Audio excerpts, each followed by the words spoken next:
미군이 호르무즈 해협에서 이틀째 대이란 공습에 나섰습니다. 트럼프 대통령은 이란이 선박을 공격하면 더 심하게 당하게 될 거라고 경고했습니다. 워싱턴 연결의 자세한 소식 알아보겠습니다. 홍상희 특파원, 미군이 이틀째 호르무즈에서 대이란 공습에 나섰는데요. 트럼프 대통령도 공습을 언급했다고요? 네, 트럼프 대통령은 잠시 전 트루스 소셜에 글을 올리고 이 미군의 이란 공격 장면으로 추정되는 영상과 함께 이란의 선박 공격에 대한 보복 조치라고 설명했습니다. 또 이란이 호르무즈 해협에서 선박을 또 공격한다면 더 심각하게 당하게 될 거라고 경고했습니다. 앞서 미 중부사령부는 이란에 대한 추가 공습을 시작했다고 밝혔는데요. CNN은 미군이 어제에 이어 호르무즈 해협 북쪽 끝 부분을 중심으로 공습을 가하고 있다고 보도했습니다. 미국 매체 악시오스도 미 당국자의 말을 인용해 이란군의 대함 미사일 기지, 방공 시스템 등 어제보다 더 광범위한 범위의 공격이 이뤄지고 있다고 전했습니다. 이란 파르스 통신도 이슬람 혁명 수비대 해군이 위치한 반다르 아바스와 시리크 일대에서 여러 차례 강렬한 폭발음이 들렸다고 보도했습니다. 트럼프 대통령은 앞서 튀르키예에서 열린 나토 정상회의에서 추가 공습을 예고하면서 지금까지 공격하지 않았던 이란의 발전소와 담수화 시설에 대한 공격 가능성까지 내비쳤는데요. 당시 발언 들어보겠습니다.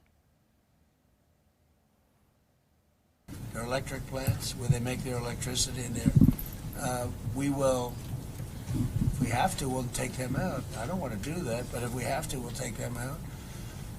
They have desalinization plants. We'll take them out if we have to.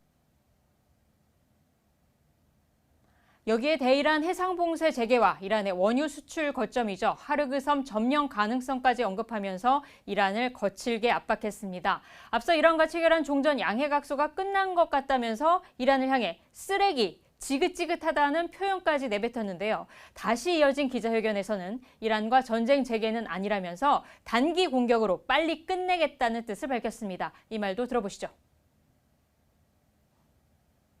European allies? I don't think it's going to start again. I think it's going to go very quickly. But when they hit, we hit. You know, it's what we use their language. We speak their language. No, I don't think so. I think anything that happens is going to be over very quickly. 네, 이란도 앞으로 반격에 나설 것으로 보이는데 어떤 반응을 보이고 있습니까? 네, 아직 이란이 반격에 나섰다는 소식은 들리지 않고 있습니다. 앞서 아바스 아라그치 이란 외무장관은 트럼프 대통령의 공격 예고 발언에 대해 저속한 도발에 말이 아닌 행동으로 답하겠다고 말했습니다. 이란 외무부도 미국의 공격이 종전 양해각서 위반이라면서 단호하게 대응하겠다는 입장을 냈습니다. 에스마일 바가의 이란 외무부 대변인은 X에 올린 글에서 미국과의 양해각서 5조를 보면 호르무즈 해협 통과 선박에 대한 안전보장 책임은 이란에 있다고 명시돼 있다는 점을 강조했습니다. 미국이 이 조항을 역행해 이란을 공격하고 이란산 원유 제재에 다시 나서는 등 일방적 조치로 합의의 틀을 통째로 위반했다고 비난했습니다. 하메네이 전 최고 지도자의 장례식이 진행되고 있는 가운데 전해진 트럼프 대통령의 발언에 이란 국민들도 격앙된 반응을 보였는데요. 들어보시겠습니다.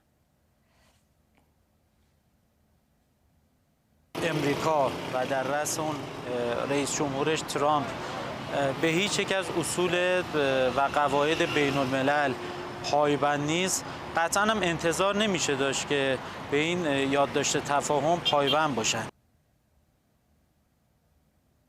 미국과 이란의 군사 충돌로 호르무즈 해협을 둘러싼 긴장이 고조되면서 국제 유가는 다시 급등세로 돌아섰습니다. 브렌트유는 어제보다 5.2% 올랐고 WTI도 4.37% 상승해 6월 중순 이후 최고치로 마감했습니다. 지금까지 워싱턴에서 전해드렸습니다.